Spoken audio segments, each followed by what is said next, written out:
Hello viewers, আসসালামু আলাইকুম। তো আজকে দুপুরের লাগে আমি শুটকি বোনা করমু, হিদল বোনা। আর এখানে রুই মাছ ভিজাইছি, রুই মাছ আর টমেটোর টক রান্না করমু। আর উড়ি বিচি দিয়া খাংলা মাছ রান্না করমু। এটার আমরা খাংলা মাছও হইয়া থাকি। তো আপনারা কিতা হইয়া থাকেন। তো এটা ফ্রোজেন খাংলা মাছ। তো ফ্রোজেন খাংলা মাছ আমি একটু মশলা মাখাইয়া রাখমু আধা ঘন্টার মতো। তো এখানে প্রথমে আমি এটা স্লাইস করে কাটিয়ে আনিছি। আর এখানে আমি লেবুর রস দিলাইছি আর লবণ দিলাইছি। তো এখন আমি বালা করে মাখাইয়া নিমু। তো ফ্রোজেন মাছ যদি লেবুর রস দিয়ে একটু মাখাইয়া বালা করে দইয়া রান্না করেন তাইলে কোনো রকম স্মেল থাকে না। তো আমি লেবু দিয়া বালা করে দইয়া এখন আমি সব ধরনের মশলা দিলাইমু। এখানে হলুদ গুঁড়া, মরিচ গুঁড়া, ধনিয়া, জিরা, কারি পাউডার সবটা মিক্স করিয়া আমি বালা করে মাখাইয়া রাখবো আধা ঘন্টার মতো। মশলা দিয়া বেশি সময় মাখাইলে মশলাগুলা মাছের ভিতরে যায় আর দেন ফ্রাই করে রান্না করলে কোনো রকমের গন্ধ করে না, খাইতে ভালো লাগে। তো আমি আধা ঘন্টার মতো ম্যারিনেট করিয়া এটারে বালা করে ডিপ ফ্রাই করি লাইমু। আর মাছ ফ্রাই হইতে হইতে আমি সব ধরনের জিনিসপত্র কাটি লাইছি যেগুলো রান্না করার লাগে লাগবো।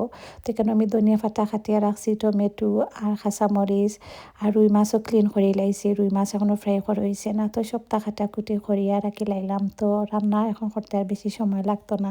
খাঙ্গা মাছ কিন্তু বাজে খাইতেও ভালো লাগে, কিন্তু সবেই মাছটা খাইতে পারে না, অনেক বেশি কাটা থাকে। আর খাংলা মাছ দিয়ে বিচি দিয়ে রান্না করলে যে ভালো লাগে টেস্ট। তো ইকান ফলেও আমি বিচি বয়াই দিব রান্না, কারণ রসুন দিলাইছি আর পরিমাণ মতো পেঁয়াজ দিয়ে লবণ দিলাইছি। তো সব ধরনের মশলা দিয়া বালা করে মশলা আমি কষাইয়া নিব। 5 থেকে 10 মিনিটের মতো মশলা কষানি হয়ে গেলে এখন আমি বিচি দিলাইমু। আর বিচি দিয়ে আরও 5 মিনিট আমি এখনও পানি এড করতাম না, 5 মিনিট বিচি আমি বুনা করমু। তো বিচি পালা করে বনই গেলে এখন আমি পানি এড করে লাইব। আর এটাও কিন্তু ফ্রোজেন বিচি, তো এটা সিদ্ধই তো বেশি সময় লাগে না, 10 থেকে 15 মিনিট রান্না করলে বিচি সিদ্ধ হয়ে যাব। তো বেশি সিদ্ধ হইতে হইতে অন্যদিকে আমি টেঙ্গা রান্না বয়াই দিলাম। এখানেও রসুন আর পেঁয়াজ দিলাইছি। দেন পরিমাণ মতো লবণ এড করছি। আর অনেকে আছেন টেঙ্গার মাঝে জাল খাইতে পালা পাই না, আবার অনেকে জাল খায় না। আমি একটু জাল দিয়ে রান্না করি, মজা লাগে। তো হলুদ আর মরিচ গুঁড়া দিয়া মশলা বালা করে বাজি লাইমু 5 থেকে 10 মিনিট।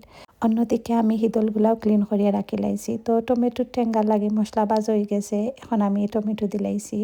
তো টমেটো দিয়ে আমি আরও 5 মিনিট ডাকিয়া রান্না করবো যাতে করে টমেটোগুলা বালা করে মেল্ট হয়ে যায়। আর এই টমেটোগুলা মেল্ট হইতে বেশি সময়ও লাগে না। তো এখন আমি 5 মিনিট লাগে আবার ডাকিয়া দিলাইমু। অন্যদিকে বেশি সিদ্ধ হয়ে গেছে, এখন আমি মাছ এড করে লাইমু। আর মাছগুলো আগে থেকে ফ্রাই করা আছিল। তো মাছ এড করি আরও 5 মিনিট রান্না করমু। রান্না করিয়া দেন লাস্টে আমি ধনিয়া পাতা দিলাইমু। তো খাংলা মাছ আর বেশি দিয়া খেয়ে খাইতে বালা পাই না, খেয়ে রান্না করছেন অবশ্যই কমেন্ট করিয়া জানাইবা। আর এখানেও ফ্রোজেন মাছগুলা একটু মশলা মাখাইয়া যদি ফ্রাই করে রান্না করেন খাইতেও ভালো লাগে। অন্যদিকে টমেটোর মাঝে পানি দিয়ে আমি জাল করে লাইছি। আর জাল উঠে গেলে আমি ফ্রাই করা মাছ দিলাইমু।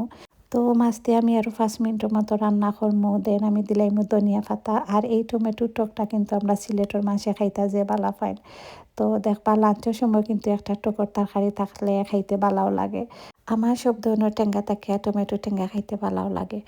তো এখন আমি হিদল বোনা করলাম। আর হিদল বোনা করার লাগে পয়লা পেঁয়াজ দিলাইছি, পেঁয়াজ দিয়ে লবণ দিছি আর হলুদ আর মরিচ গুঁড়া অ্যাড করছি। আর কোনো রকম গুঁড়া মশলা এখানেও দিতাম না, দিয়ে এখন বালা করে বাজিয়া নিমু। তো পেঁয়াজ বালা করে বাজ হয়ে গেলে হিদল আমি আগে ব্লান্ডার করে লাইছি। আর আমার পেজও হিদল বোনার রেসিপি দেওয়া আছে। আর ইলাখান যদি হিদল বোনা করিয়া খাইতে পারেন মাশাল্লাহ যে মজা লাগে। তো এখন আমি ব্লান্ডার করা হিদলের মিক্সার দিলাইছি আর দিয়ে একটু পানি এড করছি। আর হিদল বোনাটা একদম মিডিয়াম ফ্লেমও রাখিয়া 20 থেকে 25 মিনিট এটা রান্না করা লাগে। আর একটু পরে পরে এটা নাড়িয়া দেওয়া লাগে যাতে করে পেনের মাঝে লাগে না। তো দেখতে পারা আমার হিদল বোনা রেডি হয়ে গেছে। আর আমি এখানে ধনিয়া পাতা এড করছি। ধনিয়া পাতা এড করার লাগে যে সুন্দর একটা গ্রান হয়। আর গরম গরম ভাতের লগে এলাকান হিদল বোনা খাইতে কিন্তু ভালোও লাগে। তো লাঞ্চ বইয়া আমি তো প্রথমেও হিতল বোনাটা নিছি। আর গরম ভাতের লগে হিতল বোনা খাইতে মাশাল্লাহ ভালো লাগে। আর আমরা যারা শুটকি খাইতাম বালা পাই তারা তো আর জানি যে হিদল বোনার টেস্ট বা হিদল ভর্তার টেস্ট কিলা খান।